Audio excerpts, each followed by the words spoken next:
शङ्करं शङ्कराचार्यं केशवं बादरायणं सूत्रभाष्यकृतौ वन्दे भगवन्तौ पुनः पुनः। ईश्वरो गुरुरात्मेति मूर्तिभेदविभागिने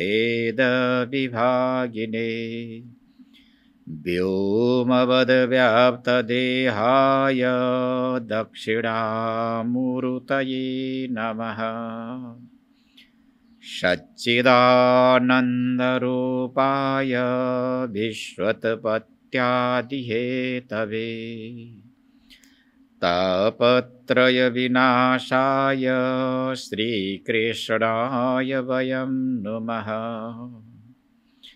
सच्चिदानन्दरूपाय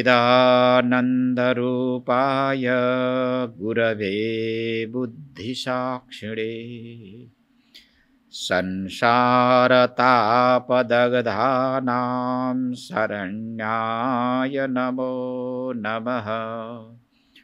ॐ क्षान्तिः क्षान्तिः क्षान्तिः।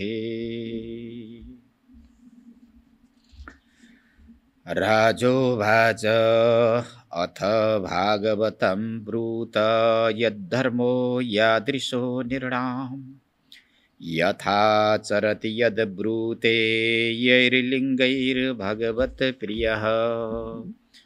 हरिरुवाच सर्वभूतेषु यः पश्येद् भगवद्भावमात्मनः भूतानि भगवत्यात्मन्येष भागवतोत्तमः। ईश्वरे तदधीनेषु बालिशेषु दिवसत्सु च प्रेम मैत्रीकृपोपेक्षा यः करोति स मध्यमः। अर्चायामेव हरये पूजां यः श्रद्धये हते न तद्भक्तेषु चान्येषु स भक्तः प्राकृतः स्मृतः।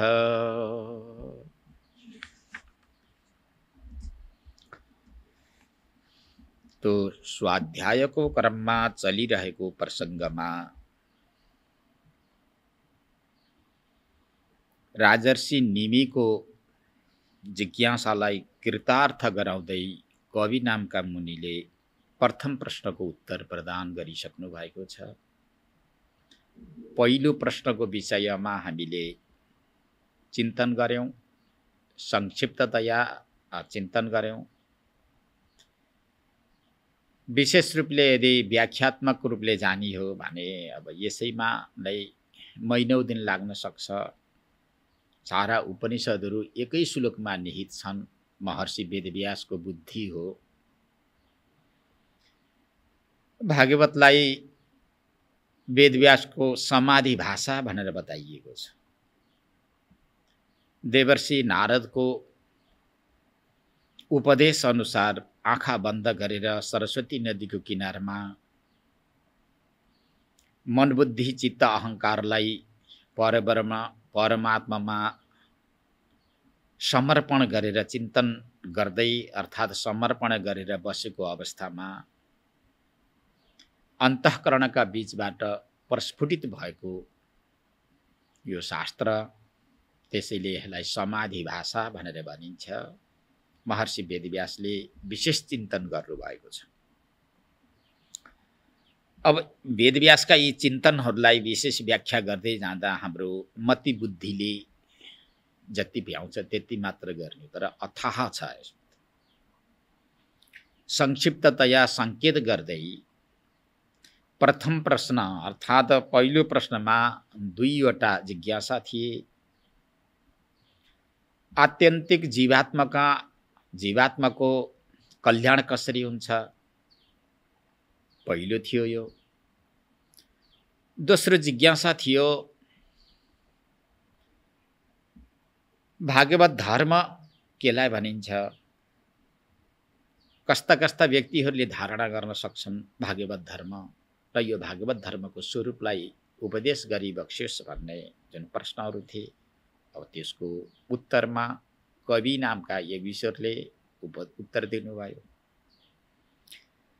र आफ्नो प्रवचनलाई आफ्नो भनाइलाई स्थगित गर्दै कवि नामका महर्षि मौन मुद्रामा रहनुभयो।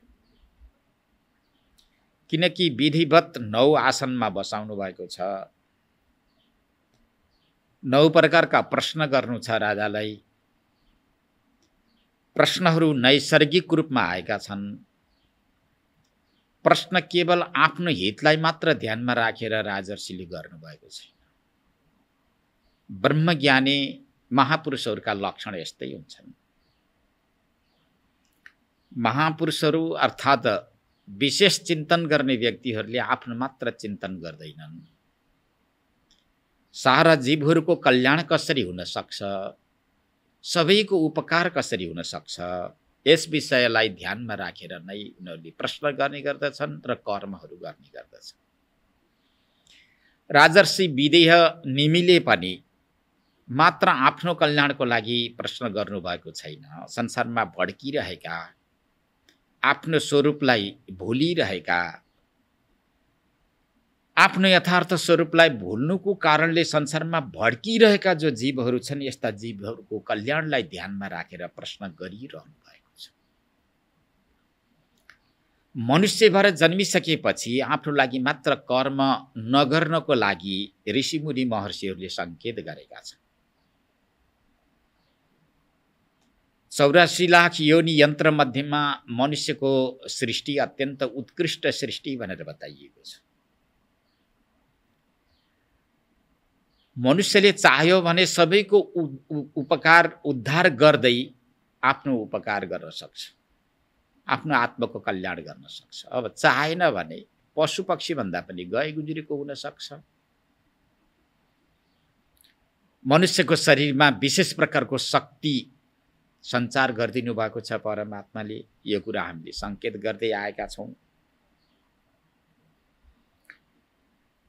त्यो राजर्षि निमे अब द्वितीय प्रश्न गर्नको लागि तयारी हुनुहुन्छ र राजोवाच, यहाँ राजाले भन्न थाल्नुभयो, राजाले प्रश्न गर्न थाल्नुभयो, आफ्नो जिज्ञासा टक्राउन थाल्नुभयो। ब्रह्मज्ञानी गुरुहरूका नजिकमा विशेष प्रकारले टक्र्याइने भेटी भनेको उचित प्रश्न हो। लौकिक शिष्टाचारको लागि बाहिरका भेटी पनि चढाइन्छ। समयानुकूलका भेटीहरू, पदार्थहरू, वस्तुहरू समर्पण गरिन्छ। वेदान्त शास्त्रको सम्मत अनुसार ब्रह्मज्ञानी गुरुका नजिकमा गएर चढाउने विशेष प्रकारको भेटी भनेको जीवको कल्याण हुने जिज्ञासा। ब्रह्मज्ञानी महापुरुषहरू यिनै जिज्ञासाद्वारा प्रसन्न हुनुहुन्छ। त्यो राजर्षि निमिले पनि अब जिज्ञासा टक्र्याउँदै प्रश्न गर्न, आफ्नो जिज्ञासा टक्राउन थाल्नुभयो। आफ्नो जिज्ञासा उपस्थापित गर्दै भन्नुहुन्छ, अथ भागवतम ब्रूत यद धर्मो यादृशो निर्णाम यथा चरति यद ब्रूते येरि लिङ्गैरि भगवत प्रिय। तो प्रथम मुनिले उपदेश गर्नुभएको थियो, भागवतस्य अर्थात् भगवानमा समर्पण भएका वा भगवानका भक्तको जुन लक्षण कस्ता हुन्छन् भन्दा भक्तहरूका लक्षण यस्ता यस्ता हुन्छन्। आफ्नो हृदय परमात्मामा समर्पण गर्ने व्यक्तिलाई 3 प्रकारका वस्तुहरू एकै पटक उपलब्धि हुन्छन्, उपस्थित हुन्छन् हृदयमा। प्रपद्य मानस्य, जसले आफ्नो हृदयलाई लिएर परमात्मामा समर्पण गरेको छ, हिँड्दा डुल्दा बस्दा खाँदा हर व्यवहार गर्दा एक चिन्तनको आधारमा व्यवहार सिद्ध हुँदैन, अनेक चिन्तनको आधारमा, अनेक विचारका आधारमा व्यवहार सिद्ध हुन्छ। जे जस्ता तिमीले व्यवहार गर्दछौ ती व्यवहार गर्दा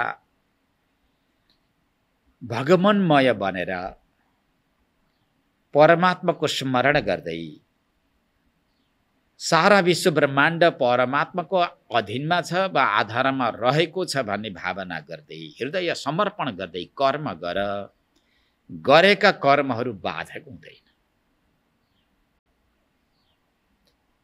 यदि परमात्मालाई स्मरण नगरिकन परमात्मा हुनुहुन्छ, म एउटा निमित्त र माध्यम मात्र हुँ, र गर्ने र गराउने परमात्मा नै हुनुहुन्छ भन्ने यस प्रकारको भावनाद्वारा यदि कर्म गरेको छ भने कर्म बाधक हुँदैन, त्यो साधक नै हुन्छ। यदि भगवान बुद्धिद्वारा अर्थात् भगवान्मय बुद्धिद्वारा कर्म गरिएन भने ती गरेका कर्म, आफूले गरिएका कर्महरू ती बाधक हुन्छ, बन्धनमा परिणत हुन्छ। जुन बन्धनको कारणले बारम्बार मातृकुक्षी र मृत्युको मुखमा भ्रमण गरिरहनु पर्दछ, उनको मुखमा प्रवेश गरिरहनु पर्दछ भनेर सङ्केत शास्त्रहरूले गरेका छन्।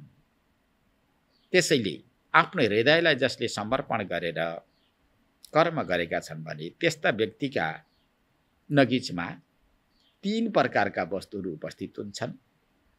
जस्तो भोको व्यक्तिले भोजन गर्यो भने प्रत्येक गाँसमा तृप्ति पनि आएको हुन्छ, उदर पूर्ति पनि भएको हुन्छ, इन्द्रियहरू हृष्टपुष्ट पनि भएका हुन्छन्, क्षुधा निवृत्ति पनि हुन्छ।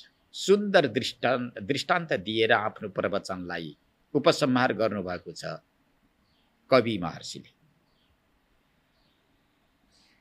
त परमात्मामा समर्पित भएका व्यक्तिका पनि 3वटा वस्तु विषय एकै पटक हृदयमा उपस्थित हुन्छन् अरे।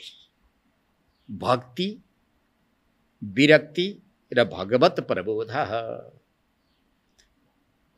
सम्बन्ध उपस्थापित गर्ने भक्ति, भक्त र परमात्माको सम्बन्ध कसले गराउँछ? भक्तिले गराउँछ। ज्यादै सुगम साधन पनि हो, चाहे ब्रह्मचारी, गृहस्थ, वानप्रस्थ, सन्यास, जोकै आश्रम र वर्णमा रहेका जे जस्ता शरीर धारण गरेका व्यक्तिहरूको लागि पनि सुगम साधन अर्थात् परमात्मालाई पगाल्ने, परमात्मासँग सम्बन्ध उपस्थापित गराइदिने सुगम साधन भनेको भक्ति हो। भक्तिरूपी साधनले अनादिकालदेखि नै हृदयमा ग्रन्थीको रूपमा आएका कर्महरूलाई पनि उच्छेद गरिदिन्छ, पगालिदिन्छ। भक्तिको विषयमा जति प्रवचन गर्दा पनि थोरै नै हुन्छ। अब अगाडि नबढौँ, तर पहिले त भक्ति हृदयमा आउँछ। विरक्ति भनेको परब्रह्म परमात्मासँग भेटघाट हुन नदिने अर्थात् चैतन्य स्वरूप आत्माको अनुभूति गर्न नदिने विषय छ। विषय भन्ने हामीले सङ्केत गरिराखेका छौँ बारम्बार। शब्द, स्पर्श, रूप, रस, गन्ध, यी ज्ञानेन्द्रियका 5 प्रकारका विषयहरू छन्। 5 बन्धन भनेर बताएको छ, 5 सूत्र भनेर बताएको छ। यी शब्द, स्पर्श, रूप, रस, गन्धका पक्षधर यिनका पछाडि लागिरहेको जीवात्मा आत्मातिर फर्किन सक्दैन। बारम्बार यिनले खिचिरहन्छ। यी अत्यन्त बलवान भएर बसिराखेका छन्। यति जटिल बन्धनको रूपमा यी परिणत भएका छन्। के भनौँ, बडे बडे ऋषिहरूका पनि आँखाबाट रगतका आँसु खसालिदिएका छन् अरे। सकिएन भनेर बडे बडे ऋषिहरू पनि रोएका छन्। सामान्य व्यक्तिका त चर्चा नै नगर, अत्यन्त बलवान छ। अब यिनीदेखि नफर्केसम्म आत्मासँग भेटघाट नहुने भयो। चैतन्य स्वरूप आत्मालाई नजानेसम्म 3 प्रकारका तापहरू नष्ट नहुने भए। यी 3 प्रकारका तापहरू नष्ट भएनन् भने त शान्ति जीवनमा कहाँबाट आउँछ? अवश्य नै शान्ति आउन सक्दैन। त्यसैले यी बलवान भएका विषयहरूलाई जित्नको लागि, यी 5 प्रकारका समुद्र नदीहरू तर्नको लागि वैराग्यको आवश्यकता छ। विराग, विशेषण गत राग विराग, विशेष रूपले गएको छ यिनी प्रतिको राग, प्रेम। यदि भगवत भक्तिभित्र आयो र वैराग्यले वर्ण गर्यो भने के वैराग्य व्यक्तिले खाँदैन? जसलाई वैराग्यले वर्ण गरेको छ के त्यस्तो व्यक्तिले आँखा बन्द गरेको हुन्छ, देख्दैन भन्ने फेरि प्रश्नहरू आउन सक्छ। राग रहित जो व्यक्ति छ त्यस्तो व्यक्तिको सम्बन्ध ब्रह्म सम्बन्ध हुन्छ, आत्मासँग उसको भेटघाट हुन्छ। कि त्यस्ता व्यक्तिले खाँदैन, आँखाद्वारा देख्दैन, नाकद्वारा गन्ध ग्रहण पनि गर्दैन, छालाद्वारा छालामा छोइएर के स्पर्शको ज्ञानको अनुभूति नै हुँदैन, कि त्यसको शब्द नै पुरै बन्द हुन्छ। यस्ता जिज्ञासाहरू पनि आउन सक्छन्, तर एकदमै फरक पर्छ, एकदमै भिन्न हुन्छ। रागी व्यक्तिले यी विषयलाई स्वीकार गर्नु र विरागी व्यक्तिले, ज्ञानी व्यक्तिले यी विषयलाई स्वीकार गर्नुमा एकदमै अन्तर पर्दछ। आकाश र पातालको फरक भन्छन् व्यवहार पक्षमा, हो त्यत्तिकै फरक पर्छ। सामान्य व्यक्ति, सांसारिक व्यक्तिले विद्वेषपूर्वक, रागपूर्वक, अहङ्कारपूर्वक यी शब्द स्पर्श रूप रस गन्धलाई स्वीकार गरेका हुन्छन् भने जो ज्ञानी छन्, विरागी व्यक्तिहरू छन्, यस्ता व्यक्तिहरूले केवल बाँच्नको लागि, शरीर धारण गर्नको लागि, आयुलाई पर्खनको लागि मात्र उनीहरूले स्वीकार गरेका हुन्छन्। मेरै लागि चाहियो, मलाई नै चाहियो, मेरै लागि हो भन्ने यस प्रकारको उनीहरूको आग्रह रहँदैन। बस उपस्थित भएका वस्तुलाई स्वीकार गरेका हुन्छन्, बाँच्नको लागि यिनलाई स्वीकार गरेका हुन्छन्, अहङ्कार र दाम्भिक बन्नको लागि यिनलाई स्वीकार गरेका हुँदैनन् भन्ने सङ्केत हो यो। त्यसैले यदि हृदय परमात्मामा समर्पित भएको छ, समर्पित हुनु भनेको विश्व ब्रह्माण्डको अधिष्ठान परमात्मा हुनुहुन्छ। सबैलाई परमात्माले अप्रत्यक्ष रूपमा भित्र रहेर गुप्त रूपमा तेज शक्ति ऊर्जा प्रदान गर्नुभएको छ र साराका इन्द्रियहरू सञ्चालित छन्। परमात्माले आफ्नो सत्तालाई यदि झिकिदिने हो, आफ्नो सत्तालाई यदि रोकिदिने हो भने आँखाको काम छैन, नाकको काम छैन, रसनेन्द्रियको काम छैन, कुनै पनि इन्द्रिय। अब या प्रत्येक इन्द्रियलाई लिएर व्याख्या नगरौँ, पाउदेखि लिएर शिर र शिरदेखि लिएर पाउसम्मका जति पनि इन्द्रियहरू छन्, अङ्ग प्रत्यङ्गहरू छन्, यी श्रीहीन हुन्छ, तेजहीन हुन्छ, व्यवहारोपयोगी हुँदैन। जबसम्म परमात्मा हुनुहुन्छ तबसम्म यी सारा इन्द्रियहरू र प्रपञ्च सारा सुन्दर, सभ्य, भव्य, शिष्ट देखिएको छ, व्यवहारहरू सञ्चालित छन्। परमात्माले आफ्नो शक्ति झिकिदिँदा बित्तिकै वा रोकिदिँदा बित्तिकै यी सारा श्रीहीन हुन्छन् भन्ने यस प्रकारको भावना गर्नुलाई नै यहाँ प्रपद्यमानस्य शब्दद्वारा प्रतिपादन गरिएको छ। यसरी समर्पित भएका व्यक्तिका तीन प्रकारका भावहरू जीवनमा नभई नहुने तीन वस्तु चाहिन्छ। यद्यपि साधनहरू शास्त्रले प्रचुर मात्रामा प्रस्तुत गरेको छ। त्यो सक्दैनौ भने यो गर, यो सक्दैनौ भने यो गर भनेर भगवद् गीता 12 अध्याय अर्थात् 12औं अध्यायमा धेरै उपायहरू बताउनु भएको छ। अन्यत्र ग्रन्थहरूमा पनि धेरै धेरै साधन बताइएका छन् र पनि अझ विशेष प्रकारका साधन भनेका तीनवटा चाहिन्छ: भक्ति, ज्ञान र वैराग्य।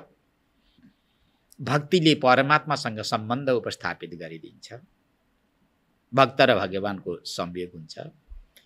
संयोग हुन नदिने बीचमा आएर विघ्न गरिदिने विषयहरू छन्, यसलाई दूर गरिदिने वैराग्य हो। अझै वेदान्त दर्शनमा त वैराग्यको महत्त्वपूर्ण भूमिका छ। जसका हृदयमा वैराग्य छैन त्यो व्यक्तिले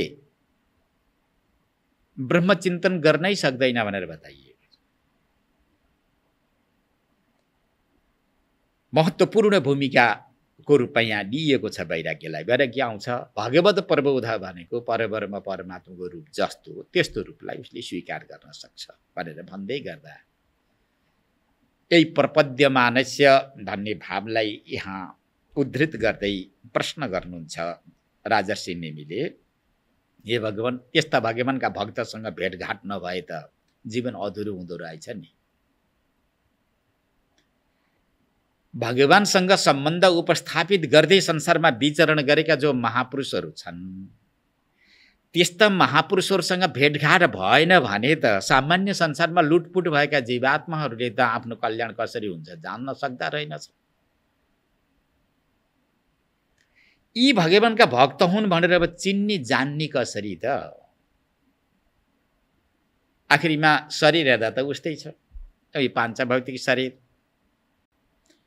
ज्ञानी र अज्ञानीका पनि ज्ञानेन्द्रिय कर्मेन्द्रियहरू देखिन्छन्। ज्ञानीले पनि अन्न पानी खाने पिउने गरेको हुन्छ, अज्ञानीले पनि खाने पिउने गरेको हुन्छ। ज्ञानी भक्तहरूले पनि शीत निवारणको लागि कपडाहरू लगाएका हुन्छन्, अज्ञानीहरूले पनि लगाएका हुन्छन्।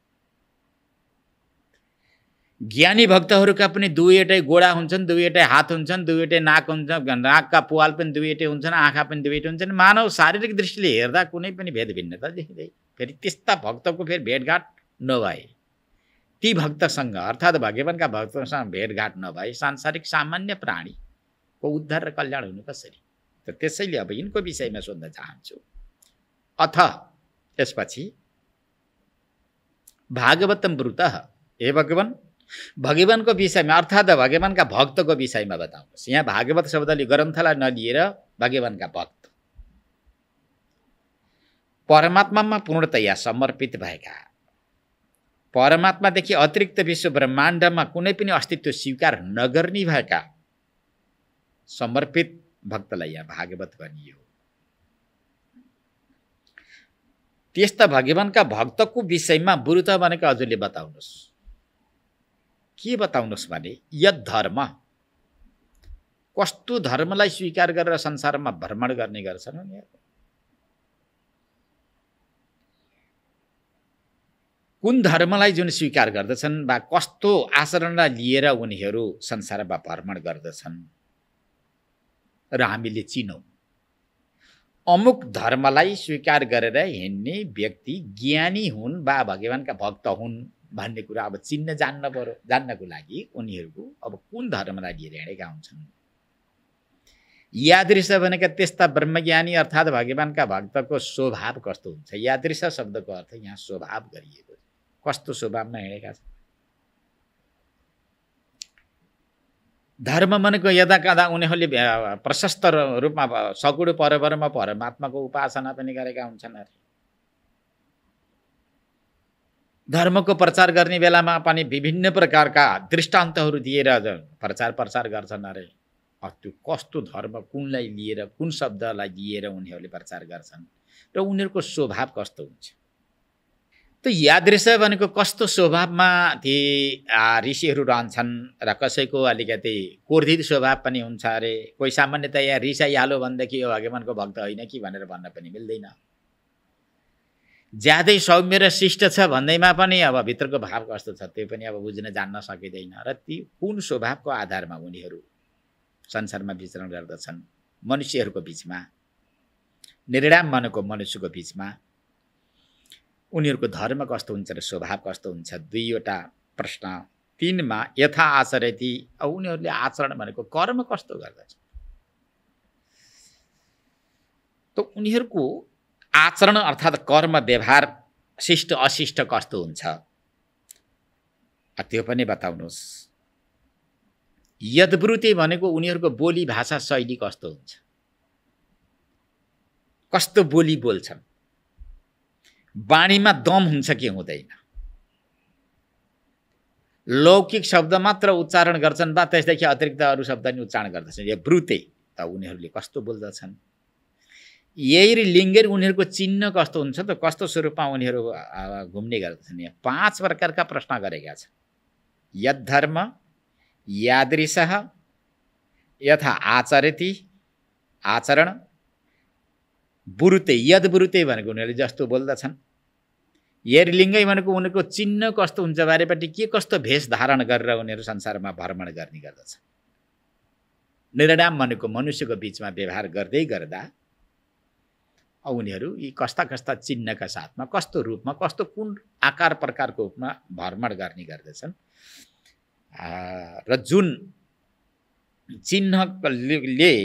चिन्हलाई धारण गर्नाले भगवत प्रिय भनेको परब्रह्म परमात्माको पनि अत्यन्त प्रिय हुन्छन्।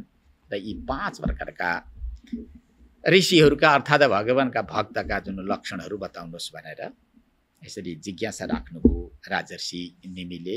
एकदमै शिष्य मुद्रामा रहेर, गुरु र शिष्यको सम्बन्ध हुन्छ। शिष्यहरू शिष्य मुद्रामा बसेका हुन्छन्, सौम्य मुद्रामा, शिष्ट मुद्रामा, बुझ्ने तरिका। शिष्यहरू यदि शिष्य मुद्रामा रहेनन्, अहङ्कारपूर्वक यदि प्रश्न गरे भने प्रश्न यिनै भए तापनि उत्तर ठिकसँग आउँदैन।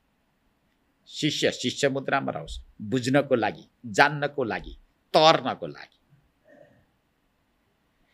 प्रश्नकर्ताका हृदयमा 3 प्रकारका भावना हुन्छन् अरे। एउटा त सबै समूह छन्, सबैले सुनिरहेका छन्, यिनका बीचमा एउटा सोधिहालौँ, सोधिहालिसकेपछि वाह यसले क्या जाने रहेछ, राम्रो रहेछ अरे, त्यस्तो प्रश्न गर्यो भनेर मेरो प्रशंसा गरून् भन्ने उद्देश्यले पनि उसले प्रश्न गरे। भावना त्यस्तो हुन्छ। दोस्रो भावना हुन्छ यसले कति पढेको छ, कति जानेको छ, ए जानेको छ कि छैन भनेर उसलाई एउटा मूल्याङ्कन गर्नको लागि, परीक्षण गर्नको लागि प्रश्नकर्ताले प्रश्न गरेको हुन्छ। तृतीय व्यक्ति यस्तो हुन्छ, अत्यन्त जिज्ञासु हुन्छ, मुमुक्षु हुन्छ, तर्नको लागि, वस्तु विषयलाई बुझ्नको लागि उसले प्रश्न गरेको हुन्छ।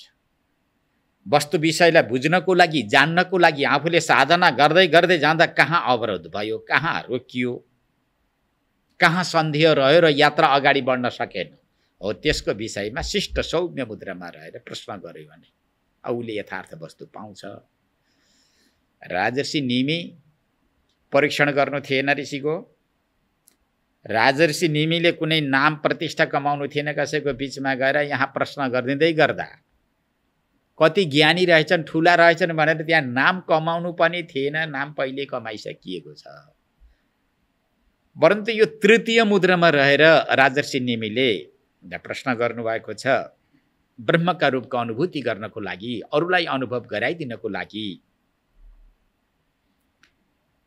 यी ब्रह्मज्ञानी महापुरुषहरूसँग समागम भइरहेको छ, यी मुनिहरूले गरेको जुन एउटा चिन्तन र विचार छ, निष्कर्ष छ, यो सुन्नको लागि नै राजर्षि निमिले प्रश्न गर्नुभएकोले अब द्वितीय योगीश्वर, महात्मा, अमलात्मा, विमलात्मा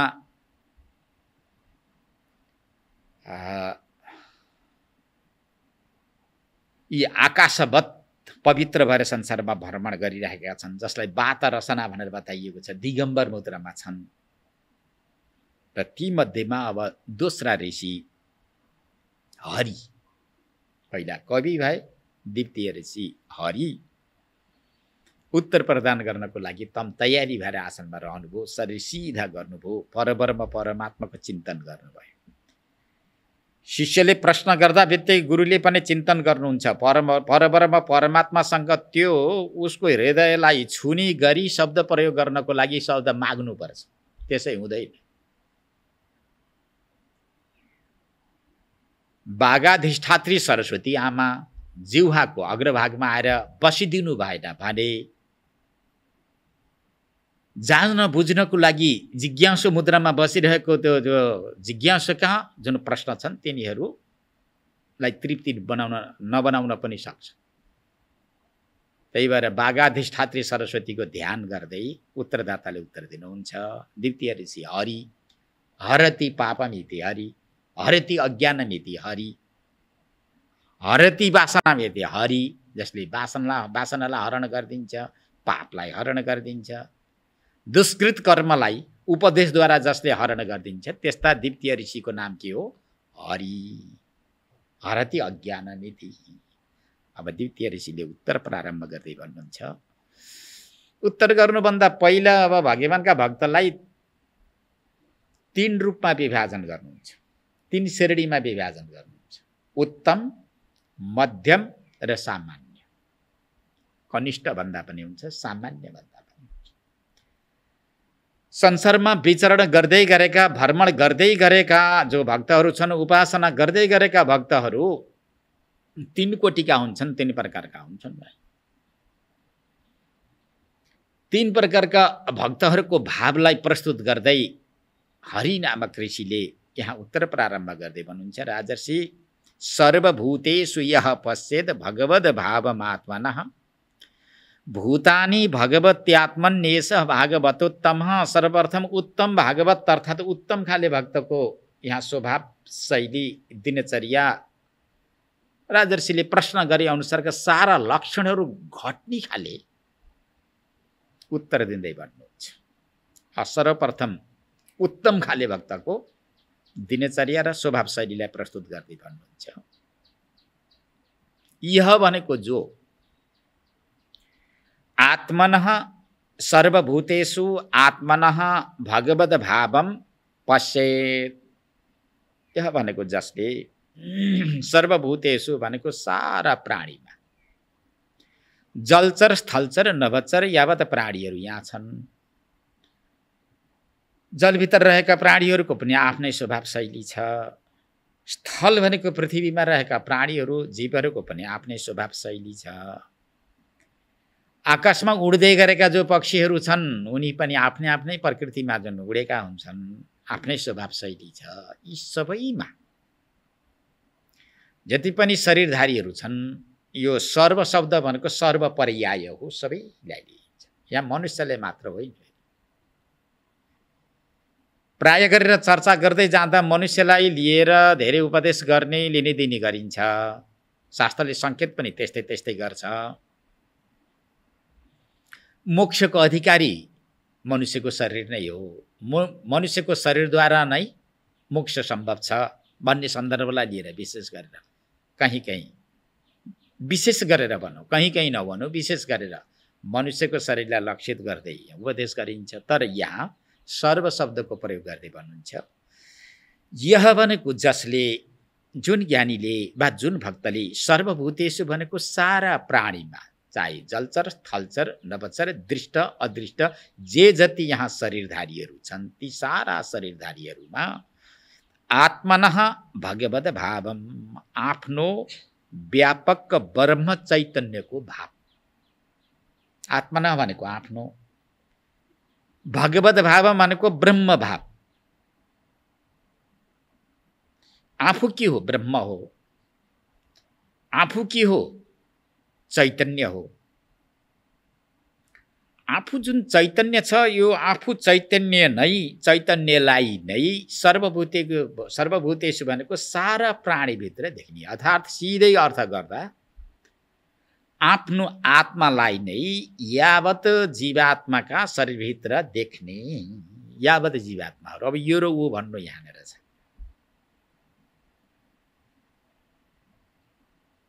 आफू के हो? ब्रह्म चैतन्य हो, व्यापक चैतन्य हो।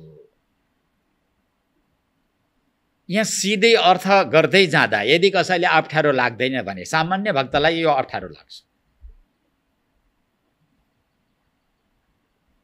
ब्रह्म चैतन्य र आफूमा कुनै प्रकारको अन्य अन्तर छैन। यदि विचार गर्दै जाने हो, इमानदारितापूर्वक शास्त्रको जुन आशयलाई प्रस्तुत गर्दै जाने हो भने भगवान र भित्र रहेको, हामीभित्र रहेको जुन आत्मा छ, यसमा कुनै प्रकारको अन्तर छैन। सामान्य भक्तलाई अप्ठ्यारो पर्न सक्छ। कहाँ भगवान? त्यत्रो शक्ति सम्पन्न भगवान, कहाँ एउटा आफू सामान्य व्यक्ति, सामान्य फल अमुक व्यक्तिको छोरो नाति पनाति, कहाँ कहाँ त्यत्रो ईश्वर, त्यत्रो परमात्मा एक हुन सक्छ? यो कदापि एक हुन सक्दैन। सेवक भाव यो रहिरहन्छ, यो एक हुन सक्दैन भनेर प्राय गरेर भक्तहरूले यो भाव राख्ने गर्छ। द्वैत उपासना गर्ने भक्तहरूको लागि त यो अनादिकालदेखि चलेर आएकै छ। अद्वैत मार्गलाई पक्रेर वा एक ब्रह्मको अनुभूति गर्नका लागि अगाडि बढिरहेका त्यस्ता साधकलाई पनि प्रारम्भिक अवस्थामा अप्ठ्यारै पर्छ। तर यथार्थ भन्नुपर्दा आत्मनः भगवद् भावम, आफ्नो जुन व्यापक ब्रह्म चैतन्य हो, यो ब्रह्म चैतन्यलाई वा आफ्नो आत्मालाई सर्वभूतेषु भनेको सारा प्राणीहरूमा, चाहे जलचर हुन्, स्थलचर हुन्, नभचर हुन्, जहाँ जहाँ दृष्ट अदृष्ट प्राणीहरू छन्, तिनीभित्र जसले देखेको छ, आफ्नै आत्मा सारा प्राणीभित्र देखेको छ। र त्यति मात्र होइन, फेरि भगवती आत्मनि भूतानि, परब्रह्म परमात्मा ब्रह्मरूप आत्मामा, भगवती आत्मनि ब्रह्मरूप आत्मामा सारा माने यी प्राणीहरूलाई देखेको छ। भगवती आत्मनि भूतानि भनेका ब्रह्म चैतन्यमा नै सारा प्राणीहरूलाई जसले देखेको छ त्यसलाई भन्छन् भागवतोत्तमः। अर्थात् अब सिधै सजिलो अर्थ गर्दा आफूलाई सारा प्राणीभित्र देखेको, सारा प्राणीमा एक चैतन्य रूपले रहेको छु भनेर आफ्नै आत्मालाई सारा प्राणीभित्र देखिने र सारा प्राणीहरू परमात्मामा रहेका छन्, ब्रह्म चैतन्यमा रहेका छन्। यो सारा प्राणीहरूको अधिष्ठान भनेको परब्रह्म परमात्मा हुनुहुन्छ भनेर यसरी अधिष्ठानको रूपमा आत्मालाई लिएको, आफू सर्वत्र रहेको भावना जसले गर्न सकेको छ त्यस्तो भक्तलाई भागवत उत्तम, त्यस्तो भागवतलाई उत्तम भक्त, उत्तम भागवत भनेर बताइएको छ। अब के बुझियो त भन्दा आफूलाई सर्वत्र देखेको, सबैमा रहेका, माने सबै जो भूत पशु पक्षी प्राणी शारीरिक दृष्टिले अनन्त देखिएका छन् ती अनन्त प्राणीहरू परमात्मामा रहेका। त्यसैलाई वासुदेव तत्त्व पनि भनेर बताइएको छ। सर्वेषु भूतेषु निवसति यः सर्वाणि भूतानि निवसन्ति यस्मिन् गर्दा पनि वासुदेव सिद्ध हुन्छ, अर्थात् आत्मतत्त्व सिद्ध हुन्छ। सारा प्राणीमा परमात्मा देखेको, प्राणी जति परमात्मा मजाले देखेको छ यो उत्तम खाले भक्त हो। अब त्योमा अद्वैत भयो भाइ, एक भयो, यसमा कुनै प्रकारको भेद भिन्नता हुँदैन। यसलाई भन्छन् ब्रह्मज्ञान। हरिरेव जगत जगदेव हरि, हरि तो जगतो नहि भिन्न तनु, इति यस्य मति परमार्थ गति सनरो भवसागर मुद्धरति भनेर बताइएको छ। हरिरेव जगत जगदेव, हरि नै जगत हो, जगत नै हरि हो। यस्तो मति बुद्धि जसभित्र जागृति भएको छ भने त्यो के हो त भन्दाखेरि अब संसारदेखि तर्यो, पहिल्यै तरिसक्यो। जुन दिन परमात्मालाई जानु त्यसैदेखि संसार तर्यो है, गयो पारी, पुग्यो। यहाँ पारी शब्दले परमात्मालाई बताइएको छ। वारी भन्दै गर्दा जीवलाई लिइन्छ, पारी भन्दै गर्दा परमात्मालाई लिइन्छ। बीचमा के त भन्दाखेरि यही छ, शब्द स्पर्श रूप रस गन्धका यी पाँचवटा नदी छन्। यी पाँचवटा नदीलाई तरेर पारी गयो। पारी गयो भनेको के त भन्दाखेरि परमात्मालाई जानु। हरिरेव जगत जगदेव हरि, हरि तो जगतो नहि भिन्नता।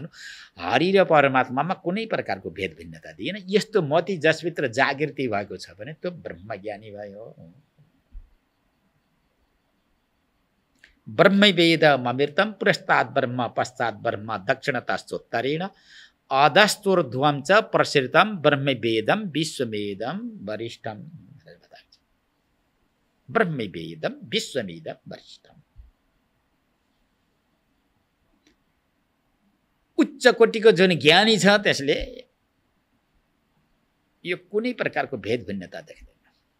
यो देखिएको छ, यदि जगत देखिएको छ भने जगत रूपले उसले देख्दैन। यसले दायाँ बायाँ तल माथि वर पर भित्र बाहिर भन्ने कुनै प्रकारको भेद देख्दैन। विश्वमेदम वरिष्ठम, यो सारा विश्व ब्रह्माण्ड नै परमात्मा हो, परमात्मा नै विश्व ब्रह्माण्ड हो भन्ने कुराले देखेको। पहिला थोरै भेद भिन्नता हुन्छ, यो परमात्मा र जगत विश्व ब्रह्माण्डमा भेद हुनु स्वाभाविकै, परन्तु विचार गर्दै गर्दै जाँदा अब यसमा कुनै प्रकारको भेद भिन्नता हुँदैन। उसले एक स्वीकार गर्न बसेको हुन्छ र यसरी हरिदेव जगत जगदेव हरि भनेर भन्नु। अति ज्ञानी कस्ता हुन्छन्? ज्यादै उच्च कोटिका। चतुर्विधा भजन्तेमा जन्हा सुकृति नोरजुन आर्तो जिज्ञासु र अर्थार्थी ज्ञानी च भरतर्षभ। यी चार प्रकारका भक्तहरू हुन्छन् अरे। आर्त भक्त, जिज्ञासु भक्त, अर्थार्थी भक्त, अन्तिममा गएर ज्ञानी भक्त। अर्जुनले त्यहाँ सोधेका छन्, यी चार प्रकारका भक्त हजुर कहाँ हुँदा रहेछन्? सबैभन्दा प्यारो प्रिय नगिजको काखमा राख्न योग्य भक्त कुन हुन्छ नि यी चार प्रकारका भक्तहरू मध्येमा भनेर प्रश्न गरेका छन्। होला नि कोही न कोही त अलि नगिजको। एउटै माता पिताका 3-4 भाइ छोराछोरी भयो भने कुनै न कुनै त अलिकति बुद्धि ढल्केको हुन्छ, त्यस्तै केही न केही भिन्नता होला नि भनेर प्रश्न गरिएको थियो। त्यसमध्येमा ज्ञानी तु मम आत्मा एव भनेर उत्तर दिनुभएको छ। त्यो ज्ञानी भक्त नै मेरो आत्मा हो, ज्यादै प्रिय हुन्छ ज्ञानी भनेर बताउनु भएको छ। हो त्यस्तै यहाँ सर्वभूतेषु यः पश्येद भगवद् भावमात्मनः भूतानि भगवत्यात्मन्येषः भागवत उत्तम। उत्तम भक्त भनेको यो हो जसले जगत र परब्रह्म परमात्मामा कुनै प्रकारको भेदभिन्नता देख्दैन। अब उसका दिनचर्याहरू कस्ता हुन्छन् त्यसको विषयमा तलतिर गएर अब यी 2 श्लोक प्रस्तुत गरिसकेपछि गएर अनि बल्ल प्रस्तुत गर्नुहुन्छ। अब यो उत्तम खाले भक्तको यहाँ लक्षण बताउनु हो। त्यसपछि मध्यम खाले भक्त को हुन्थ नि, कस्ता हुन्छन्, तिनका आचरण कस्ता हुन्छन्, दिनचर्या कस्ता हुन्छन्, जिज्ञासा राख्नु भएको थियो। ईश्वरे तदधीनेषु बालिशेषु दीप्सत्सु च प्रेम मैत्री कृपोपेक्षा यह करोति स मध्यमा स्पष्ट छैन। एकादश स्कन्धलाई दिनानुदिन पढ्नुपर्छ, रट्नुपर्छ। एकादश स्कन्ध भागवत पढ्यो भने अरू कोही उपनिषद पढ्न पनि आवश्यकता छैन। सबै उपनिषद जति यसैमा आएर थुप्रिएका छन्, प्रवेश गरेका छन्। अब यो उत्तम खाले भक्तमा कुनै प्रकारको भेद भिन्नता हुँदैन। हरिदेव जगत जगदेव, हरि हरि नै भयो सर्वत्र। आफूलाई जहीँ तहीँ देखो, जहीँ तहीँ देखिहाल्यो भने राग द्वेष विद्वेष हुनुपर्ने केही आवश्यकता छ कि छैन। एक शरीरले माने एक व्यक्तिले अर्को व्यक्तिको अपमान किन गर्छ भन्दा त्यहाँ आत्मा नदेखेर, चैतन्य नदेखेर। लोकमा कुनै पनि व्यक्तिले मेरो अपमान होस्, मेरो तिरस्कार होस्, मैले तिरस्कार गरौँ, मैले दुःख पाऊँ, मेरो अपमान होस् भनेर कसैले भन्छ? भन्दैन, किनकि भित्र आत्मा छ। जब स्वयंले आफ्नो उपकार माने अनुपकार भएको देख्न चाहदैन भने आफ्नै आत्मा अन्यत्र देखेको छ भने ऊ व्यक्तिले कुनै व्यक्तिसँग गएर विद्वेष गर्ला, विद्वेष गर्दैन। राग द्वेष गर्ला, राग द्वेष पनि गर्दैन। भिन्न दृष्टिले हेर्ला, भिन्न दृष्टिले हेर्दैन। यो ठुलो व्यक्ति हो। आफ्नै आत्मा सारा शरीरमा ल शारीरिक दृष्टिले सारा बनियो, धेरै बनियो, बहु बनियो। तर आत्मिक दृष्टिले एउटै देख्यो भने त्यहाँ विद्वेष बुद्धि शुद्धि हुँदैन। कतै बढी स्नेह हुनु, कतै अस्नेह हुनु, यस्तो काम बन्दैन, भेदभाव हुँदैन। यो उत्तम खाले भक्त। मध्यम खाले भक्त के भयो? ईश्वरे तदधीनेषु बालिशेषु दीप्सत्सु च। यहाँ 4 प्रकारका भागमा विभाजन गर्नुभयो। ईश्वरे भनेको ईश्वरमा, तद अधीनेषु भक्तेषु भगवानका अधीनमा रहेका भक्तहरूमा, बालिशेषु अज्ञेषु भनेको अज्ञानीहरूमा, सामान्य अज्ञानी व्यक्तिहरूमा, दीप्सत्सु भनेको विद्वेषी अर्थात् शत्रु भावना हृदयमा धारण गरेर बसेका जुन व्यक्तिहरूमा, यी 4वटा, यिनीहरूमा प्रेम मैत्री कृपा उपेक्षा यह करोति स मध्यमः। कस्तो हो कि यथासङ्ख्य मनुदेश समान, व्याकरण अनुसार। ईश्वरे मैत्री तद अधीनेषु भक्तेषु, ईश्वरे प्रेम तद अधीनेषु भक्तेषु मैत्री, बालिशेषु अज्ञेषु कृपा, दीप्सत्सु उपेक्षा। ईश्वरमा अत्यन्त प्रेम श्रद्धा गर्ने भएको, ईश्वरप्रति एकदमै श्रद्धा गर्ने भएको। तद अधीनेषु भक्तेषु भगवानका जो अधीनमा रहेका जुन भक्तहरू छन् ती भक्तहरूमा मैत्री। आहा मेरो गुरु भाइ, गुरु भाइ भन्दा कस्तो गौरव हुन्छ। एक आपसमा एकदमै मैत्री, मित्रता। भगवानको भक्त हो भनेर यसो बाटोमा हिँड्दै गर्दा हामीलाई त्यस्तै भाव जाग्छ नि। कहीँ यसो अपरिचित ठाउँमा गयो, अपरिचित ठाउँमा जाँदै गर्दा अब कहाँ बस्ने कहाँ खाने नजानिएको जुन ठाउँमा गइएको छ, भाषा पनि बस्न पर्यो, खान पनि पर्यो, कमसेकम अब त्यो रात बिताउनु छ। नचिनेको ठाउँमा गइएको छ भने कुनै व्यक्तिले यसो धोती लगाएर यसो त्रिपुण्ड लगाएर यसो टुपी सुपी ठुले राखेर आएछ भने भाइ यसलाई सोध्दा त केही फरक पर्दैन भनेर कस्तो भाव अर्कै जागृति हुन्छ। एउटा धोतीले, टुपीले अनि टीका तिलक चन्दनहरू ल्याइदिए ललाटमा लगाएको देखियो भने यो त पक्कै भगवानको भक्त हो। यो भक्तसँग अब आफ्ना समस्या राख्दा कुनै प्रकारको या अन्यथा हुँदैन भन्ने कुरा उसले विचार गरेको हुन्छ। हो त्यस्तै तद अधीनेषु भक्तेषु भनेको भगवानका अधीनमा रहेका भक्तहरूमा एकदमै मित्रता। बालिशेषु अज्ञेषु भनेको बिचरा अब यो लोक पनि जान्दैन, परलोक पनि जान्दैन, पूजा पनि जान्दैन, भक्ति के हो जान्दैन, तर्नी के हो जान्दैन। केवल पकाना खाना पाखाना यति मात्र जानेको छ। जन्मेर आयो, पकाएको छ, खाएको छ, पाइखाना गरेको छ, विद्वेष गरेको छ, संसारमा भ्रमण गरिराखेको छ। राम राम पनि रट्न जान्दैन, शिव शिव पनि त्यसलाई जप्नु छैन, जान्दैन। शिव जप्नाले के हुन्छ त्यो पनि भाव उसले जान्दैन, बुझ्दैन। त्यस्ता भक्तप्रति कृपा, कृपा भनेको एकदमै दया, कृपा गरेको हो। यो व्यक्ति मनुष्य भएर पृथ्वीमा त जन्मियो। तर यसले अहिलेसम्म शिव शिव पनि जपेको छैन, राम राम पनि जपेको छैन। शिव राम नजप्ने व्यक्तिको कल्याण कसरी हुन्छ हो? कल्याण हुन्छ कि भनेर संसारमा भागिराखेको छ। तर यसरी जुन भाग्नाले, दौडनाले र अनि कर्मलाई अँगाल्नाले यो व्यक्तिले सुखको अनुभव गर्दैन भनेर त्यसपछि कृपा गर्ने बाबु राम राम त रट, शिव शिव त रट। धेरै नगरे पनि कमसे कम घरमा एउटा शिवजी भगवान श्रीकृष्णको फोटो राखेर अगरबत्ती बिहान यसो देखाएर त खा। फोटो घरमा राख, एउटा कलश राखेर त्यसमा जल चढा, दुबाका अङ्कुरहरू राख। धेरै तैँले केही जान्दैनस् भने कमसे कम एउटा अगरबत्ती देखाएर त खा, तेरो कल्याण हुन्छ भनेर यसो लगाइदिने। अनि राम राम जपेस् भाइ, शिव शिव जपेस्, तेरो कल्याण हुन्छ भनेर भन्ने। कृपा भनेको त्यही ब्रह्मोत्तरखण्ड पुराणमा आउँछ नि। जन्मदा बित्तिकै नै एउटा व्यक्ति एकदमै कुष्ठ रोगले ग्रस्त भएर जन्मियो। एउटा राजा थिए, उनको अब जीवन उत्तरार्धमा पुगिसक्यो, उत्तराधिकारी जन्मेन, भल तल एउटा छोरो जन्मियो। उनका रानी धेरै थिए। भगवान शङ्करको पूजा गर्दै गर्दा भगवान शङ्कर अत्यन्त प्रसन्न हुनुभयो।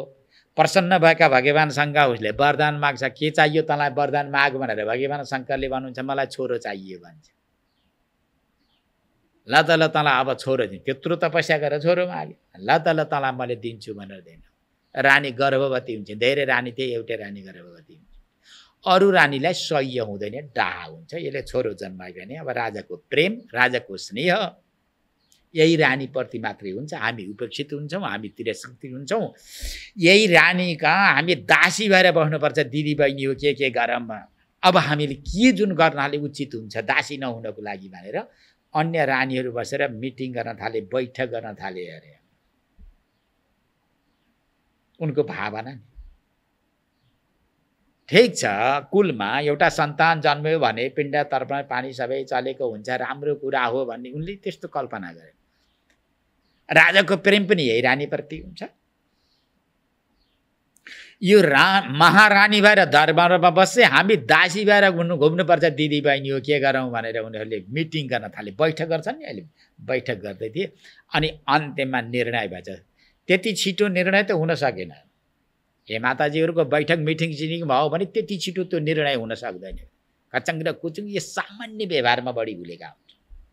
अनि एउटी जबरजस्ती रानी रहेछ। उसले निर्णय कि भाइ अब हामी सबै सम हुनको लागि, बराबर हुनको लागि, दासी नहुनको लागि त यही रानीलाई विष खुवाइदिनु पर्छ भनेर रानीलाई नै के भोजनमा राखेर विष खुवाइदिए। रानीको मृत्यु त भएन, बिचरा त्यो विषले त्यो गर्भस्थ शिशुलाई प्रभावित बनायो। समय आयो, जन्मेदा पुरै घाउ छान, बिचरा पोली राखेको छ। हेर्दा एकदमै पिप बगिरहेको, जन्मदै गरेको त्यो बच्चाका शरीरमा एकदमै घाउ पिप बगिरहेको। अब राजा बिचरा छोरो जन्मेन भने छोरो जन्मियो। जन्मिसकेपछि एकदमै रुग्ण छ। त्यही पनि भरण पोषण गर्दै गए। रोइराखेको छ। अशान्ति भयो दरबारमा। भाइ अब यस्तो यो अशान्ति दिने, रोइरहने, चिल्लाइरहने, औषधि उपचार पनि नलाग्ने व्यक्तिले अब दरबारमा राख्नुभन्दा अब यसलाई छोडिदिने, त्याग गर्ने ठिक छ भने कुनै बाटामा लाएर छोडिदियो अरे। ल ऊ पनि बढ्दै गयो बिचरा। अब सहारा कोही छैन। हेर्नु दशा, रात दरबारमा जन्मेर पनि भिखारी जस्तो भएर बाटोमा फालिनु पर्यो। अनि बढ्दै गइसकेपछि क्षुधा र तृषाले सताउनु स्वाभाविकै हो। त्यो पनि कहाँ रहेछ? गोकर्णेश्वर, जहाँ भगवान शङ्करको निवास हुन्छ त्यसको आसपासमा रहेछ। शिवरात्रिको समय आएको रहेछ। शिवरात्रिका दिन अब भगवान शङ्करको महाबलेश्वर शिवलिङ्गको दर्शन गर्न जानुपर्छ भनेर सारा भक्तहरूको लाइन लागेको थियो। नमः शिवाय जप्दै अगाडि बढ्दै गरेका थिए। अब उसले के भन्छ? नमः शिवाय छोडिदेऊ, दयाम कुरुत भोजन भनेर भन्छ उसले। नमः शिवाय छोडिदियो। एक दिनहीन प्राणी यहाँ फालिरहेको छ, क्षुधा र तृषाद्वारा अत्यन्त परिपीडित भएको छ। यो दिनहीन प्राणीको दया गरेन, माने रक्षा गरेन। यसप्रति दया गर भनेर दयाम कुरु त भोजन दिएर खाने वस्तु दिएर दया गर भनेर उसले माग्दै थियो। अब कसैले त यसो हेर्थे 1-2 मुठी चामल फाल्दिन्थे, कसैले अब यस्ता कुरा खनानाहरू अब यी कोरियाहरू बसिरहेका हुन्छन्, माग्ने मगन्तीहरू बसिरहेका हुन्छन्, ठिकै छ भनेर अगाडि बढ्थे। अनि त्यही बाटो गर्दै एकजना महात्मा आइपुगेछन्। महात्माले यसो विचार गरे, बिचरा शरीरभरि घावै घाउ छ, पिप बगिरहेको छ, क्षुधा र तृषाले एकदम सताइएको छ। दयाम कुरु त भोजन भनेर भन्छ, हे जन हो, हे भक्त हो, शिवजीको पूजा नै तिमीले गर्ने हो भने म प्रति पनि दया गरेर कमसेकम 1-2 मुठी चाउल त द्या भनेर भन्दै थियो। महात्माका हृदयमा ठुलो दया आयो, करुणा जागृति भएर आयो। यो मोरालाई 1-2 मुठी चाउल दिएर यसको सदाको लागि यो दुःख निवृत्ति त हुन सक्दैन। भगवान शङ्करको दृष्टि निपातन जबसम्म हुँदैन, शङ्करले जबसम्म चाहनुहुन्न, शङ्कर प्रसन्न हुनुहुन्न, तबसम्म 2-4 मुठी चाउलले 2-4 किलो चाउलले केही पनि हुने होला छैन। यसले पनि भगवानको दर्शन गरोस्, महाबलेश्वरको दर्शन गरोस्। आज शिवरात्रिको दिन हो भनेर हातमा पक्रेर लगेर त्यही एरिया नेरोफेरोमा लगेर राखिदिनु भएछ। अनि महात्मा अब दर्शन गर्न जानुभयो, प्रदक्षिणा भयो। त्यही गरेर पनि अब म शिवालयको नजिकमा आएको छु, भगवान शङ्करको नजिकमा छु, आज शिवरात्रिको दिन हो भन्ने पनि उसलाई थाहा छैन। भगवान शङ्करको पूजा आराधना गर्नाले ठुला ठुला दुःखहरू पनि निवृत्ति हुन्छन्, पापीहरू त पनि तरेर गयो भने उसलाई के थाहा? उसलाई त पेटले सताइराखेको छ। अनि त्यस्तै गरेर माग्दै थियो त्यहाँ पनि गएर। अनि अर्को साधु आउनुभयो, महापुरुष आउनुभयो, महात्मा आउनुभयो, यसो हेर्दै गरेको रोइरहेको छ। सबै प्रसन्न छन्, नमः शिवाय जपेका छन्, शिव शिव भनेका छन्, प्रदक्षिणा गरेका छन्, जय जयकार गरेका छन्, जय भोले भनिराखेका छन्, बडा खुसी प्रसन्न छ। एउटा जन्तु त्यहाँ बसिरहेको छ, रुग्ण अवस्थामा छ, दया आमकृत मलाई चाउल द्याऊ, खानेकुरा द्याऊ, पानी द्याऊ भनेर मागिराखेको छ। भाइ यो कहाँबाट यस्तो के आइराखेको छ? यसो हेर्नुभयो, ओहो यसले त पूर्व जन्ममा नै यो कर्म बिगारेको, पूर्व जन्ममा कर्म नबिगारेको भए यो रूपमा आउने थिएन। पूर्व जन्ममा यसले भगवान शङ्कर आशुतोषको पूजा गरेको होइन रहेछ, त्यही भएर यस्तो रूपले आएको छ। कमसेकम अहिले त अब यसले पूजा गरोस्। अब यसलाई चाउल दिएर गरौँ कि आज शिवरात्रिको दिन छ, कमसेकम यसले एउटा बिल्लो पत्र भगवान शङ्करलाई अर्पण गर्न सक्यो भने शङ्कर खुसी हुन्छ, प्रसन्न हुनुहुन्छ भनेर भगवान शङ्करलाई अर्पण गर्नको लागि बेलपत्र लिएर आउनुभएको थियो। महात्माले उसको हातमा राखिदिनु भयो। कुष्ठरोगले 2टै हात लुडी परेका थिए अरे, थिएन त हात साथ थिएन। त्यो विषले पहिले झारिदिएको छ, कुष्ठरोग बनाइदियो। 2टै हात लुडी परेका थिए, त्यही लुडी परेका हातमा एउटा बिल्लो पत्र लिएर राखिदिनु। आज शिवरात्रिको दिन भयो, कमसेकम तैँले यसो चढा त, यो बेल्लोपत्र फाल्न त फाल, शिवजीमा पुग्न सक्छ, भावना त गर भन्नुभएको थियो। उसलाई के भावना सावना के आउने, पहिला आयो। उसले त खाने चिजै हातमा पऱ्यो भने सम्झेको थियो। अनि यसै हो र खाने चिज रहेनछ, फालिदिए। तर त्यही बेलामा संयोगवश महात्माको कृपा होला, अनुकम्पा होला, आशुतोष भगवान शङ्करको पनि कृपा होला। त्यही बेला हावा लाग्यो अरे, हावा लाएर हुर्र उडाएर शिवलिङ्गमा पुर्याइदिएछ अरे। यो ब्रह्मोत्तर खण्डमा आउँछ, स्कन्द पुराण अन्तर्गत।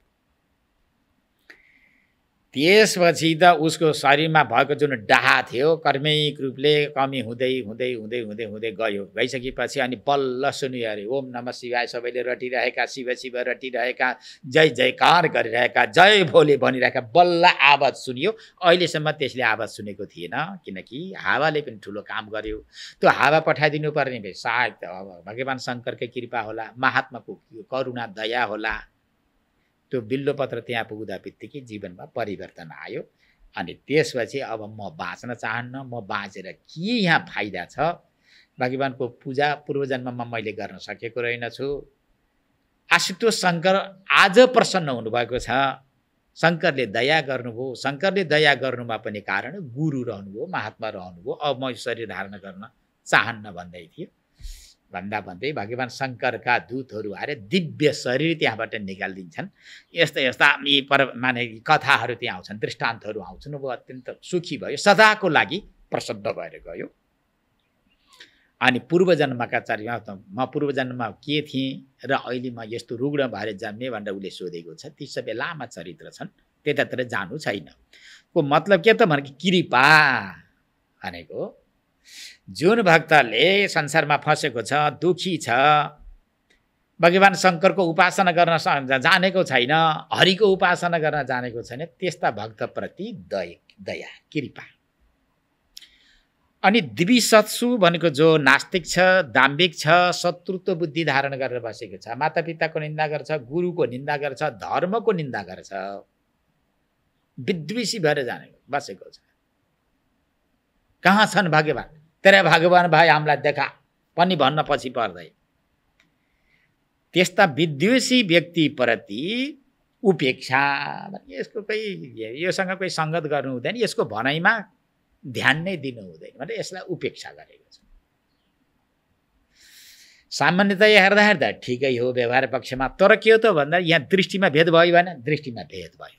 एक हुन सकेन। हरिरेव जगत जगदेव हरि, हरि तो जगतो नहि भिन्न तनु भन्ने जुन प्रथम सुलभमा आएको थियो, उत्तम भागवत उत्तम भक्तको जुन लक्षण बताउनु भयो त्यस्तो खाले यहाँ भएन। ईश्वर र आफूमा एकदमै अन्तर देखियो। अब भक्तलाई देख्दाखेरि एकदमै हृदय प्रसन्न भयो। अनि जो अज्ञानीहरू छन् यिनको त कल्याण गर्नुपर्छ, उपकार गर्नुपर्छ, मैले उपकार गरे हुन्छ भन्ने जुन भावना त्यहाँ पनि भेदबुद्धि देखियो। यो विद्वेषी हो भनेर त्यसलाई विद्वेषी बुद्धिले हेरियो, शारीरिक दृष्टिले हेरियो, आत्मिक दृष्टिले हेर्न सकिएन। यस्तो भावना जसले राखेको छ त्यो मध्यम खाले भक्त हो, किनकि यसमा भेद दृष्टि भयो, यसमा केही भेद दृष्टि भयो। के नराम्रो हो त भन्दाखेरि बिल्कुलै यो कनिष्ठ भक्तभन्दा त एकदमै राम्रो हो, माथिल्लो हो। तर यो जुन उत्तम खाले भक्तमा घट्ने जुन लक्षणहरू छन् ती लक्षण यसमा घट्दैन, यसमा अलिकति भेदबुद्धि हुन्छ। ईश्वर मानिएको छ, ठिकै छ, तरिन्छ भनेर यतिले मात्र पनि तरिँदो रहेछ। तर्नको लागि त उत्तम भक्तको जुन लक्षण प्रस्तुत गरियो हो त्यसैमा जानु पर्दो रहेछ है। तर्नको लागि सबैप्रति दया गरेको छु, अन्नदान गरेको छु, धनदान गरेको छु, तीर्थ पनि गएको छु, व्रत पनि गरिराखेको छु, सबैप्रति मैले करुणा पनि गरिराखेको छु, भक्तहरूप्रति मेरो मैत्री र दया पनि छ, ईश्वरलाई पनि मानिराखेको छु, जय जगदीश हरे गरेको छु भनेर यतिमा पनि तर्न गाह्रो हुँदो रहेछ। तर्नको लागि त परमात्मा र ममा कुनै प्रकारको अन्तर छैन। सारा प्राणी र म भित्र रहेको आत्मा एउटै हो, एउटै चैतन्य वस्तु हो भन्ने यस प्रकारको भावना जसमा आउँछ त्यो उत्तम खाले। अलिकति भेदबुद्धि भएको यो मध्यम खाले भक्त हो भने अब कनिष्ठ खाले भक्तका लक्षण के हुन्छन् त? अब यो श्लोकको अर्थ आफैले पढेर अलि विशेष प्रकारले चिन्तन गर्न सकिन्छ।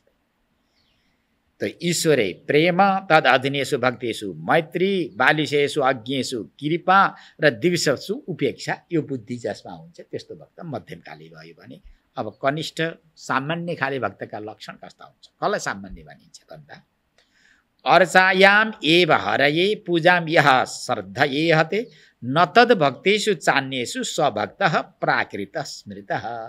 ल अब प्राकृतिक भनेको सामान्य, प्राकृत भक्त भनेको एकदमै सामान्य साधारण भक्त के हो त भन्दा हरये अर्चायामेव श्रद्धया पूजाम यह श्रद्धया पूजाम ए हते, यस्तो छ। हरये भनेका हरिका, शिवका, विष्णुका, कृष्णका, रामका, अर्चाया भनेको अर्चा विग्रह भनेको मूर्तिमा, देवताका मूर्तिमा, उपास्य देवका मूर्तिमा, श्रद्धया भनेको श्रद्धापूर्वक पूजा अर्चना गर्दछ।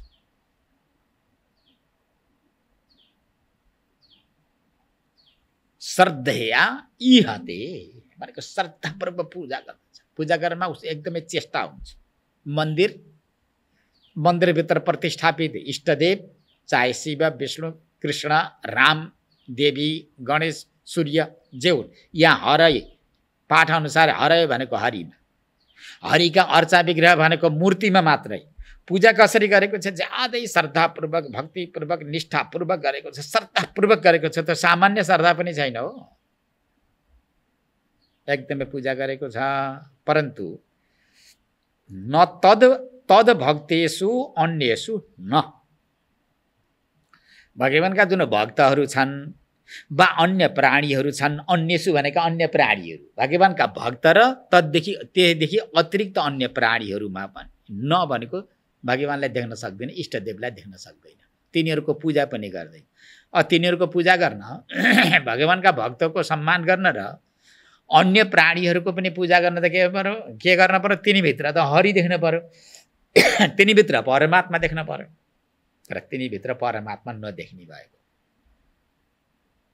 मूर्तिमा पनि बडा श्रद्धा गर्छ, निकै निष्ठा छ, जय जगदीश हरे खुबसँग गरिरहेको, तर भगवानका भक्तको पनि उपेक्षा गरिरहेको छ। कुनै दिन पूजा गर्दै थियो, पूजा गरेर पूजाबाट निवृत्त भएर अनि बाहिर आउँदा बित्तिकै कुनै भिखारी आयो, भिक्षाम देही भन्दै आयो, अनि लाठी लिएर जान्छ। भित्र देवताको पूजा, इष्टदेवको पूजा भने खुबसँग गर्यो, बाहिर कुनै एउटा याचक आयो, अरे भिक्षाम देही भनेर भन्छ। उसले यस्तो भन्छ, तपाईँ सम्पन्न हुनुहुन्छ, तपाईँसँग सारा विषयवस्तु छ, मैले पूर्व जन्ममा कुनै पनि धर्म कर्म नगरेकोले, अन्नदान नगरेकोले, कसैको सेवा नगरेकोले आज म भिखारी भएको छु, तपाईँले पूर्व जन्ममा के गर्नुभएको रहेछ र तपाईँ अब सम्पन्न भएर जन्मनु भएको छ, अब मेरो भोको पेटको रक्षा गरिदिनुहोस्, भोको पेटको सम्मान गरिदिनुहोस् भनेर भिक्षामदेही भनेर ऊ ढोकामा गइराखेको छ। तर पूजाबाट उठेर आएको भए त लाठी लिएर आउँछ, अरे मूर्ख, तैँले गरेर खानुपर्छ, खेती गरेर खा, त मेरोमा भिक्षा मागेर खाने हो त मूर्ख, माग्दै हिँड्छस् त भनेर लाठी उठाउँछ, तपाईँ ठुलो अपमान गर्छ। अब आएको थियो त छ तिमीसँग भने केही देऊ, छैन भनेदेखि अपमान तिमीले गर्न किन पर्यो भाइ, छैन बाबु भन्दै छोड्दै। त्यहाँ कटु शब्दको प्रयोग गर्नुपर्ने कोही आवश्यकता छैन। भगवानका भक्तको उसले सम्मान पनि गर्दैन, तपाईँ निन्दा गर्न थाल्दछ। अन्य छु भनेका अन्य जीव भूत पशु पक्षी प्राणीहरूको पनि सम्मान जसले गर्दैन, त्यो भक्त के हो त, प्राकृत भनेको साधारण हो, सामान्य भक्त हो। प्राय गरेर संसारमा यस्तै भक्त देखिन्छ, यस्तै भक्तको जमात जमेको हुन्छ है संसारमा।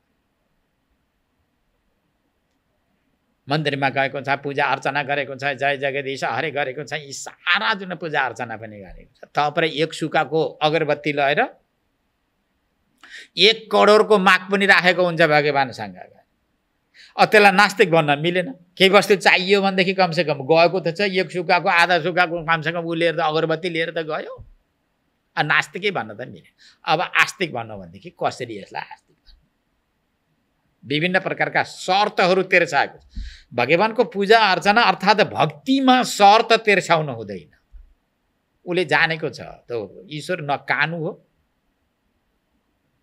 मलाई देख्दैन कि भनेर कसैले शङ्का गर्नु पर्दैन। भगवान कानु पनि होइन, भगवान बहिरो पनि होइन। ताकि भक्तका ती अनुनय विनय, भक्तका ती शब्द मागेका ती शब्दहरू सुन्दै नसुन्द बहिरो त होइन नि। सारा विश्व ब्रह्माण्डमा त्यसैका कान छन्, विश्व ब्रह्माण्डले देख्न सक्ने खुपी र शक्ति उसमा छ, ईश्वरमा छ।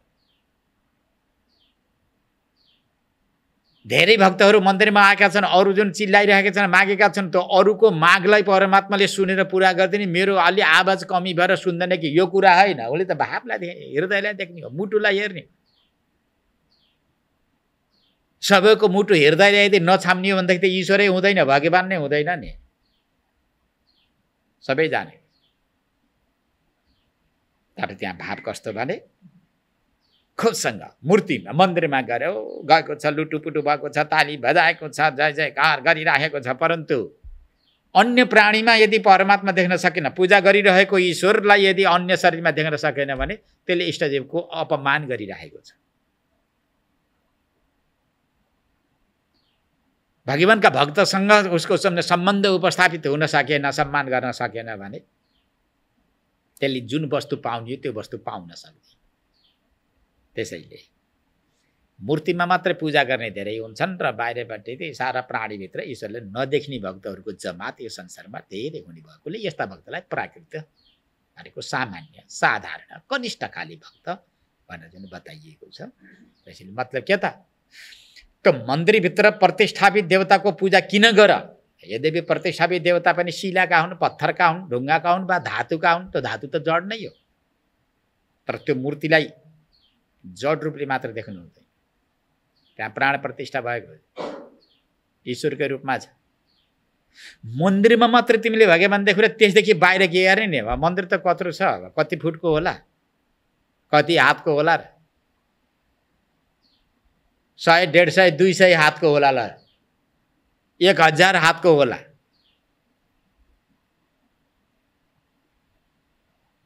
दुई 2000 मिटरको होला, कति होला ल? एउटै गाउँभरिको मन्दिर होला। अरू के त विश्व ब्रह्माण्ड नि पुरा पुरियो त? भने त्यसले पुरिएको छैन।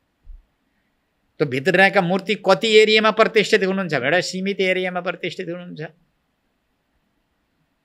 10-8 फुट 2-4 फुट एरियालाई घेरेर भित्र मूर्ति राखियो।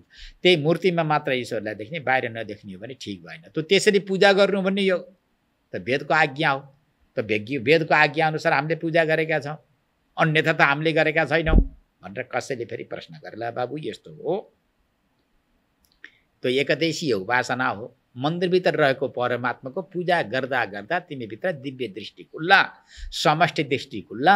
अनि त्यो मन्दिरभित्र रहेको परमात्मा त्यो ईश्वर नै विश्व ब्रह्माण्डमा व्याप्त रूपले रहेको छ भन्ने भावना दृष्टि उत्पन्न होला भनेर त्यो भावना उत्पन्न गराइदिनको लागि यसरी मन्दिरभित्र रहेका देवताको पूजा गर्नु। अनि झारमध्येमा तुलसीको पूजा गर्नु। तुलसीको पूजा गरेर तुलसीमा पहिला देवता देख्यो भने सारा जङ्गलमा झारमा तिमीले देवता देखाउला। अनि वृक्षमा फेरि पिपलको पूजा गर भनिन्छ। के पिपलमा भगवान विष्णु हुने, अरू वृक्षमा के भगवान हुनुहुन्न? अरूमा नि हुनुहुन्छ। सबैमा भगवान हुनुहुन्छ भनेर भन्दा तिम्रा बुद्धिले नपक्रेला। पिपलमा भगवान हुनुहुन्छ भन्दै गर्दा एउटा पिपलको पूजा गर्न सक्छौ, बलको पूजा गर्न सक्छौ। त्यो पिपलको पूजा गर्दा गर्दा यस्तो भावना आउला कि त्यो पिपलको बुटमा रहेको, पिपलको बुटालाई माध्यम बनाएर गरेको जुन पूजा छ, जुन भगवानको एउटा रूपलाई देखेर पूजा गरिएको छ, त्यो देवता सबै वृक्षमा छ भनेर अन्य देवतामा पनि देख्ने शक्ति उत्पन्न होला भनेर पिपलको पूजा गरिएको छ। अनि शालिग्रामको पूजा गर। शालिग्राम काला हुन्छन्। के काला शिलामा मात्रै परमात्मा हुने, सेतामा हुन्न र? सेतामा छैन। यदि कालामा मात्रै छ, शिवलिङ्गमा मात्रै देवता छ, शालग्राममा मात्रै देवता छ, अरू सेता शिला र खैरे धुस्रे शिलामा छैनन् भन्ने हो भनेदेखि त त्यो व्यापकता कहाँ गयो त? ईश्वर व्यापक भनेर बताइएको छ। एउटा काला शिलामा मात्रै चाहिँ भगवान भयो र सेतामा भएन भनेदेखि त्यसको व्यापकतामा खण्डित भयो भने व्यापकतामा खण्डित भयो। शालग्राम र शिवलिङ्गको पूजा गर्दा गर्दै तिम्रो भित्र यस्तो भाव जागृति होला कि सेता, धुस्री, फुस्री पत्थरमा पनि देख्न सकौँ भनेर। यसरी व्यापक दृष्टि खुलाउनको लागि, समष्टि दृष्टि खोलिदिनको लागि व्यष्टि दृष्टिद्वारा व्यष्टि पूजाको यहाँ एउटा विधि वेदले विधान गरेको छ। यो भावलाई नबुझेर व्यक्तिले एउटा मन्दिर मात्र रहेको देवताको उपासना गर्यो, बाहिर गरेन भने त्यो व्यक्तिलाई नास्तिक भन्न त मिलेन, प्राकृत भनेको त सामान्य हुन्छ।